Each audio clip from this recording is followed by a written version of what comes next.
Magandang araw mga ka-Wonder and welcome back sa ating YouTube channel, Wonder Vlogcaster po. Magandang tanghali sa inyong lahat. Good news mga ka-Wonder, no? Dahil sa wakas, itong pinakaasam natin na makasuhan na itong mga involved dyan sa mga anomalya ng mga ghost project, especially itong mga flood control. And hopefully, yung mga susunod pang mga proyekto na hindi naman flood control, yung mga iba pa, mga tulay, kung ano pang mga infrastruktura, pagpapagawa ng daan, natutuklasan po yan paunti-unti, lalo na ngayong 2026. At ito nga nakikitaan na natin dahil nasampahan na, no, itong update ngayon mga ka-Wonder, nasampahan na ng kaso para dito sa mga personalidad, no, sa mga skandal na kinaugnayan nila. So unang-una dyan, unang-unang binalita, of course mga ka-Wonder, itong may record na noon, no, na nagkaroon na siya ng history, yan. At nakulong na. Pero nakalaya. No? Walang iba, kundi si dating Senador Ramon Bong Revilla Jr. No? Sa inihain ng Ombudsman, mga ka-Wonder, na tinuturing na guardian, no? Laban dito sa mga tiwaling mga opisyal, mga tiwaling mga mambabatas, sa Office of the Ombudsman nga, sinampa na o hinihain na yung kaso na malversation ng public funds at graft charges. Sabi nga nila, bakit hindi yan plunder yung mga yan? O yun na nga, no? Mas maganda sana kung plunder kasi this is more than 50 million. Ano? Pero sabi nga, pag plunder kasi ang dami raw hinahanap, mga binubusisi, at medyo mabusisi nga yan. So mas madali na lang itong malversation, mga graft and corruption. So laban nga dito sa dating senador, na si Bong Revilla, kaugnay yung sinasabing 92.8 million anomalous ghost flood project sa Pandi, Bulacan. No? Kaya kilalang kilala dahil kaya binansagan na BGC boys itong mga contractor, hindi yung BGC dyan sa Taguig, kundi yung Bulacan Group of Contractors. Itong sila Alcantara, sila Hernandez. So dyan sa Pandi, Bulacan, yung kina-involved na anomalous project. So, hindi natapos, no? O hindi totoong naipatupad. Ghost nga, Ito project na to. Ang daming mga ganyan, ano?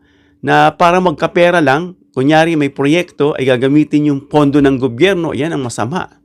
Na ang daming naghihirap, tapos sila, milyon-milyon. Ngayon, ang usapan nga ngayon, bilyon-bilyon na ang nakawan. So may pondo na nirelease. Sa madaling salita, mga ka-Wonder, para dito sa proponent, kung hindi ako nagkakamali, na proponent itong si Bong Revilla, na inirelease, no? Pero may falsified documents na ginamit para mailabas ang pera. So kaya ang kaso niya nga is malversation of public funds, graft charges. I don't know kung meron pang isasampa dyan. So yung ombudsman ay nagsusulong ng kaso rito sa Sandigan Bayan. Sandigan Bayan ay tinagurian nating criminal court, no? Diyan sinasampa yung kaso laban sa kanya, no, at mga DPWH officials dahil sa pagkakasangkot umano at pagbabaluktot. Ito yung matindi, no, yung mga papeles minaniubra para mailabas lang yung pera na halos 76 million, no? Halos 76 million, ito yung bago ngayon mula sa public funds kahit walang actual na construction. Wala, kaya ghost nga . So naka-file din pala mga ka-Wonder, no, yung plunder na complaints laban kay Revilla. Ito na pala. Kasi this is 76 million, more than 50. Kahit itong 92, no? Pero dito sa bago, itong 76 million, ito, may naka-file na plunder dyan kay Revilla. Pati ron sa correspondents niya, no?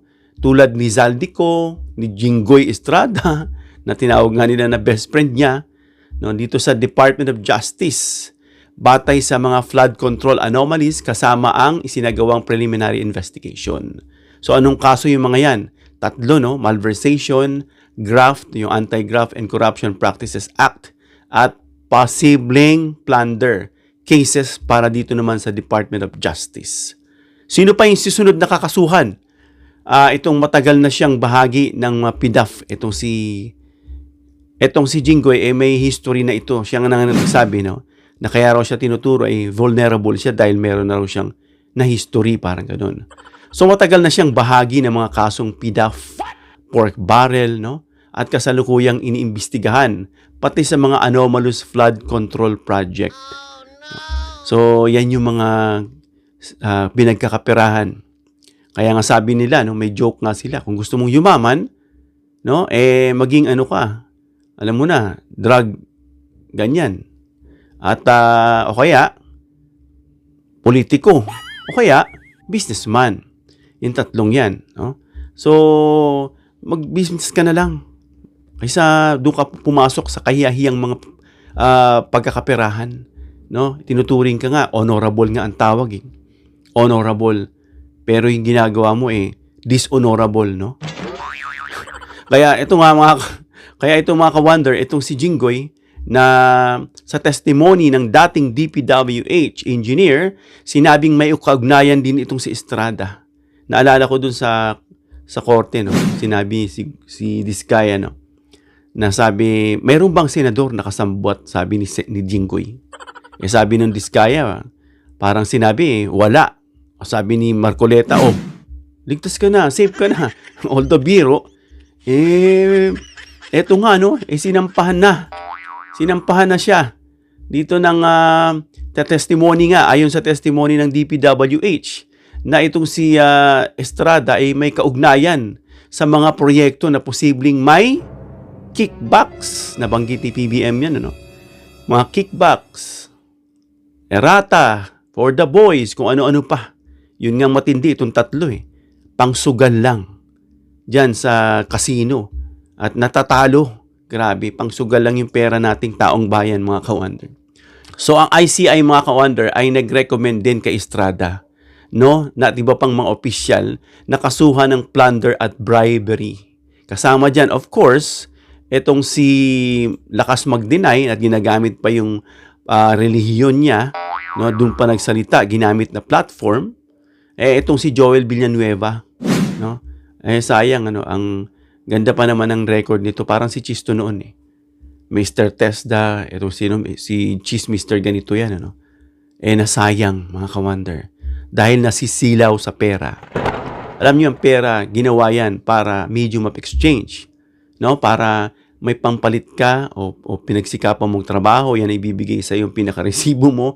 At yan din ang pababayad mo para pambili sa pinagsisikapan naman ng iba. No? O pambayad mo rin ng buwis, no, sa gobyerno.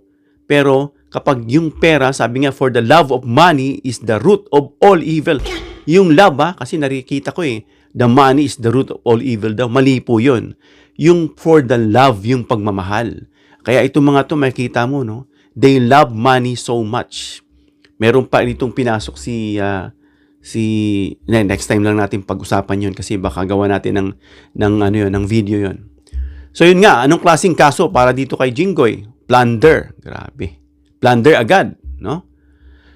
Nirekomenda po yun para dito kay Jinggoy. And then corruption, bribery complaints, and then inisyu ng Ombudsman, DOJ, base yun sa ICI report. So ang halaga ng pera na tinutukoy dito sa testimonya kay Estrada, tinutukoy na nakatanggap daw ito ng 30% kickback. Alam ko 20% yung sa mga iba na hinihingi sa contractors. Pero ito 30% kickback mula sa 355 million flood control funds sa isang taon ng mga proyekto. Isang taong mga proyekto yan. So kaya pala nagkakanda baha-baha dyan sa Bulacan. May mga kamag-anak kami dyan. Pumupunta ako dyan, bakit ganito yung Bulacan? Bumabaha. No? Malawak yung daan. At nalaman nga natin na may mga proyekto para dyan sa flood control na talagang magugulat ka, mga ka-wonder, na hindi pala yan ini-implement. Yan pala ay pinipera. No? Sino yung pangatlo? Ito, matagal na natin gustong-gustong makulong to dahil isa ito sa nagiging sinasabi nilang naging daan para daw mapurnada yung impeachment. Yung sinasabing forthwith, binigyan pa ng ibang definition na siyang kinainis ng ibang mga taga-alma mater niya at siya po'y binatikos. No, walang iba kundi itong si Cheese Escudero. Anong kaso? Iniimbestigahan din siya ng Ombudsman at ICI base sa testimonya, of course, ng mga whistleblowers na may money trail. Ito naman kanya, money trail o posibleng pagkakasangkot sa anomalous flood control scheme. No? Wala pang opisyal mga ka-wonder na formal na kaso na ipafile dito, no, ng ombudsman, hindi katulad ng kay Revilla at co, pero patuloy ang investigasyon upang tignan kung may sapat na ebidensya para isampa ang mga charges. Ano yung mga posibleng charges? Anong klaseng kaso? No, of course, plunder. No? Nirekomenda yan ng ICI. Ano pa? Graft, bribery, rekomendado para sa investigasyon. No, yung halaga naman sa kanya na tinutukoy sa testimonya is 160 million. No? Tinukoy na lumalagpas 160 million ang halaga ng posibleng kickbacks na konektado sa proyekto nitong si Escudero. Wala pa dyan yung parang ito na absuelto yata siya rito, no? Yung dito sa pagkakabigay ng certain amount para sa kanyang pangangampanya na of course galing daw dun sa bulsa ng tao although may-ari yata ito o may posisyong mataas dyan sa company o may-ari, yung pera ay galing daw sa sariling bulsa, hindi sa kumpanya. No, medyo yan iwan muna natin yan kung ano pong ginagawa dyan ngayon. Pang-apat, ito nga, yung gustong-gusto nilang makulong, no? Kasi very disappointed sila, and I myself is also very disappointed with Joel Villanueva. No, anong kaso rito? Yung sa listahan ng mga imbestigahan at nirekomendang kasuhan ng plunder. Itong kaso niya noon na secretly na inayos o dinismiss ni Martires, mukhang may nagre-request na isang concerned citizen na i-reverse muli.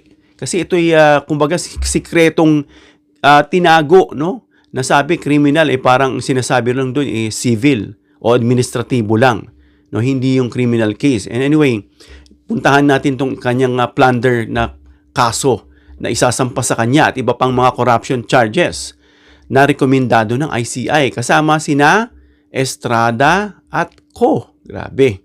So sa testimonang sinasabi, no, na may kinalaman siya sa kahalagahan ng proyekto na millions worth in funds. Grabe. Halimbawa sa testimony na 600 million flood control funds daw na posibleng pinagmula ng kickback. So anong klaseng kaso naman na rekomendado? Plunder nga, gaya nga na sinabi kanina. Bribery, corruption, ang halaga para sa 600 million. At ito pang isa na may pa-series pa na mga postings niya na yung mga nauna pinaghihinalaan niyang AI. I'm not sure kung lahat yun ay AI. No? Itong si Zaldico, dahil nalalaman na AI inumpara yung ngipin, siguro kinuha yung exact na muka. Yun na mismo ang idinikit. No? Pwede po yun, ano? Mga AI ngayon, kala mo talagang siyang siya na kukunin mo lang eksaktong muka. Hindi talaga ginagaya yung eksakto, mga ka-wonder, kasi may mga certain cases dyan, ano, na hindi talaga raw isasadyaing eksaktong-eksakto.